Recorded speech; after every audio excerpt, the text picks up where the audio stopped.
Thank you, Dr. Mortensen, for taking time to speak with us today. If you wouldn't mind just introducing yourself for our audience and telling us a little bit about your background. Yeah, sure. I'm Dave Mortensen, and I am on the faculty here at Penn State in the Plant Sciences Department. My background is in the area of agroecology, applied plant ecology, received degrees at Duke University and North Carolina State, taught out in the Midwest at the University of Nebraska for nearly 15 years, and assumed the position I have here 13 years ago. I've chaired the ecology intercollege program here, and am very actively engaged in research around the subject of sustainable agricultural practices.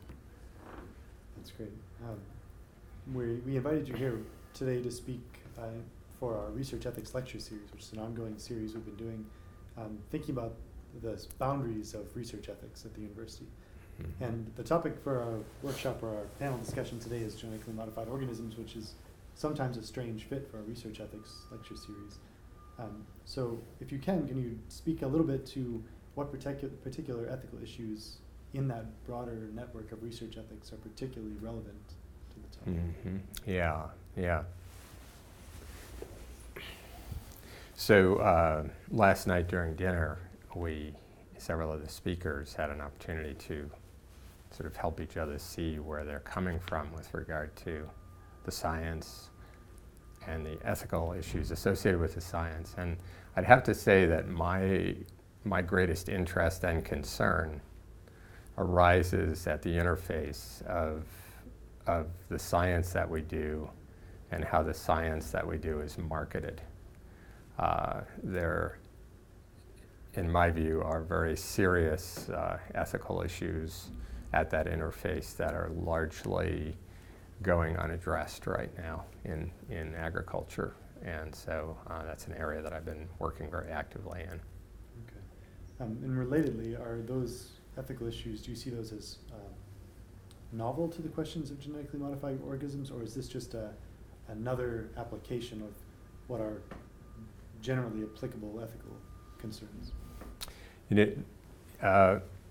I think novel, but I would also say that I admittedly don't study all fields of science to fully understand the degree to which it's novel. But specifically what it appears to be novel to me is research that results in altering the genome of organisms in an agricultural setting that facilitates the use of agrochemical inputs that companies that now own those seeds and are doing the genetic modification of the crop, or, well, in the case of the work that I do, the crop, that facilitates the use of pesticides and an increasing reliance on pesticides.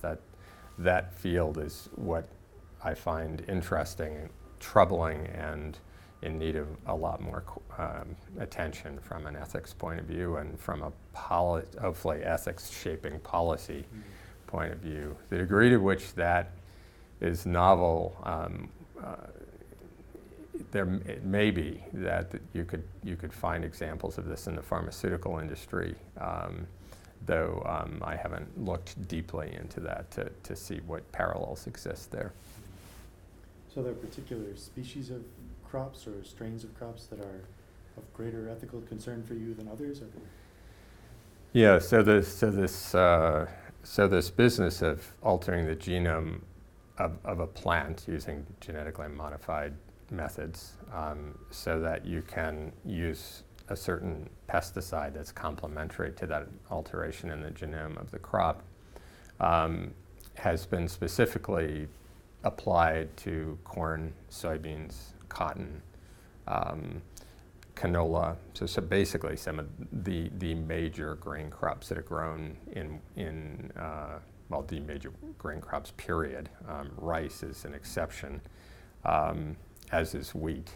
And so the impact of this practice of altering the genome of the crop to use the pesticide, in this case herbicide, on the crop is something that's widely applied and widely performed in agriculture, and is strongly colored by very powerful marketing forces that dictate the kind of crops that farmers have access to, the amount of pesticides the farmers are set up to need to use, and then the knock-on effects of those practices on the environment and on human health and other things.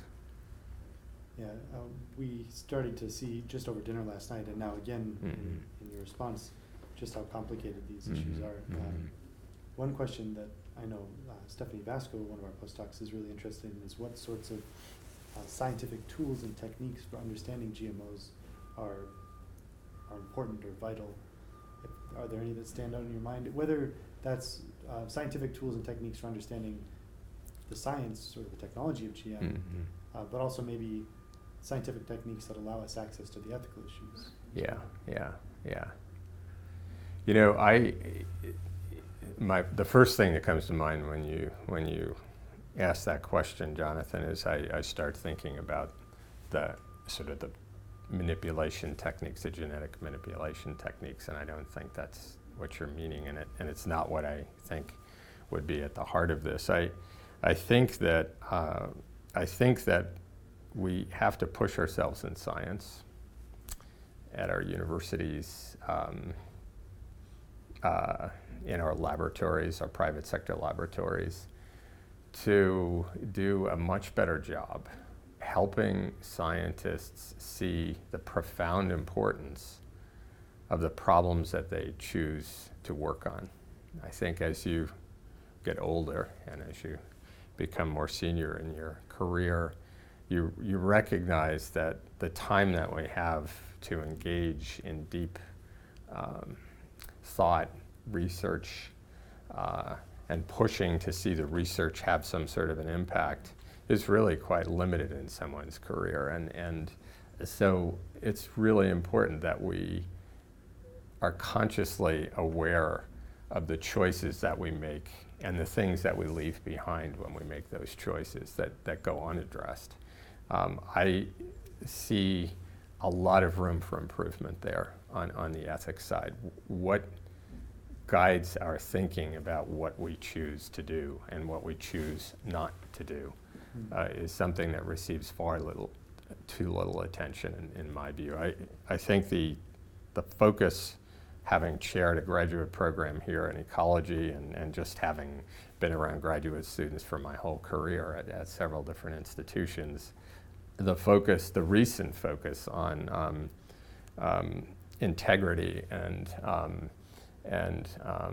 honesty with respect to data collection and data reporting and all of that. I think that's wonderful that we've made the progress that we've made there with the training that the graduate students are seeing in that area.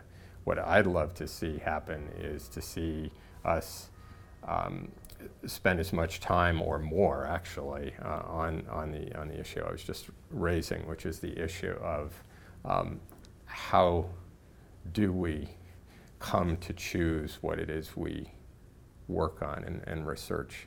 I find myself sort of rankled when I hear folks say that science is completely objective and we must follow the scientific method in order for this to be for us to reap valuable insight from that. And I certainly agree with following the scientific method. But what I really struggle with is that we spend so little time really debating the front end of this that it really is quite often, I think, subjective what we decide to launch into with regard to the research that we pursue, or with the decision that we're going to invest a lot of money in a certain kind of facility on a campus, recognizing that brings with it a commitment to do a certain kind of research. And also often when resources are limited, it means things that you're not going to do because you've made the commitment to do those things. Right. So it almost sounds like the question that I asked was wrong. It's not about which tools and techniques are important for understanding GMOs, but it's actually the choice of the tool and technique is really, that's what's fundamental. That's right. Yeah, I think so. Yeah. This relates, I think, directly to the sort of work you've done in ecology and weed management. And we'd read quite a bit about integrated weed management strategy that you've written pretty widely about now with an eye towards sustainability. I wonder if you could just summarize for us the sort of central focus of that work and its implications for these questions of genetic modification. Yeah. So the work that we do then is looking at ways in which, taking a systems approach, we can reduce the reliance on external inputs by designing systems that are robust, that are resilient, and that take care of some of the pest management without having to rely solely on the pest management inputs like herbicides and insecticides and fungicides and things like that. My lab's also done some work looking at the non-target effects of the use of those compounds. So we are aware, as are many people, that when we use a lot of stuff in the environment, there are non-target effects that follow degradation of water quality, exposure to pesticides in drinking water, reductions in diversity, et cetera, on the landscape. And so when I have been looking at some of these GMO technologies that initially maybe brought about a very modest decline in pesticide use, but as resistance to these practices, that is biological resistance developing in the fields, has accelerated, we find ourselves using more of the pesticides and actually entertaining technological solutions riding on the back of enhanced genetic modification applications, meaning inserting genes for more of these pesticides in the crop genome, that we're forecasting a 2 to 3-fold increase in pesticide use and a 4 to 7-fold increase in the use of some very old compounds that have very undesirable environmental as well as human health characteristics. So to me, this is going in the wrong direction, and we've been researching alternatives that are tractable for farmers to implement, while at the same time working hard to create space for a dialogue about these choices and really the kind of trying to think deep about the ethics of the choices that we're making here, because we're actually on the cusp of, in our country, in the United States, of making some policy decisions about these new GMO crops that will basically set the sort of the template for what will follow over the next decade or two. So from my perspective, it sounds like you and your students, your graduate students specifically, really are focused on the sort of broader impacts or the unintended consequences of weed management practices. Yes, definitely, that's the case. Yeah. That means there must be, for your graduate students, a direct connection between graduate education and policy impacts. Yes. I wondered if you could speak a little bit about your view of your role as a faculty member guiding young professionals developing with an eye towards policy. So I know you yourself have done a lot of policy-related work with the legislature, but I wonder how that trickles down into graduate education.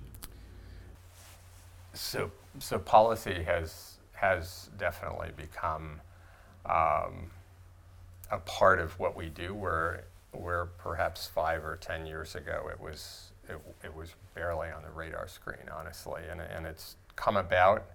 I wish I could say that I was deliberately engaged in policy for my whole career. Probably my policy involvement prior to this had been basically working with science societies to see if we could be sure that the funding for various national programs remained at some level that was going to sustain the research that needed to be done. But with respect to this genetic modification of crops, it goes back probably to an international symposium I was invited to participate in 2009, where I was calling into question what at that time was really not something that most anybody was thinking about outside of the laboratories of the companies where these genetic modifications were being studied and moved along towards with the goal of commercializing these. And honestly, over the years, it's been my impression that this decision space is often perceived to be best kept small so that the stakeholders engaged in that decision are those that are immediately affected by it, i.e., and when I say immediately, I mean, for example, the farmers that would use the technology, the companies that make the technology, and then the federal agencies that ultimately will approve the technology. Okay. Obviously, when we talk about the food system, the stakeholder group is much larger than that. It's the fate of farm communities in rural areas. It's the folks that are eating the food.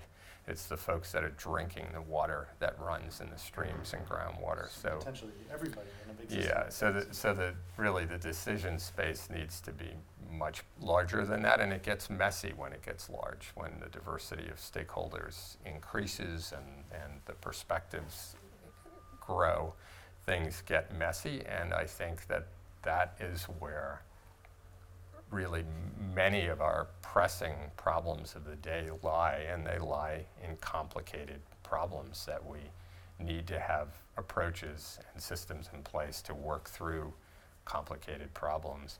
That's where I've gotten involved, and the students have gotten very involved in a number of ways.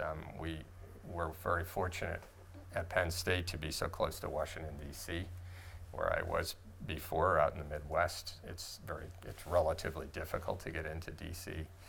We have easy access to that, so the students and I get down to give seminars at the National EPA Headquarters Lab, where the students are involved in those seminars that have to do with subjects like how do we arrive at decisions about genetically modified crops and pesticide use, where some of our own students are actually speaking, and those ideas are being piped out nationally to the regional EPA offices for consideration and discussion.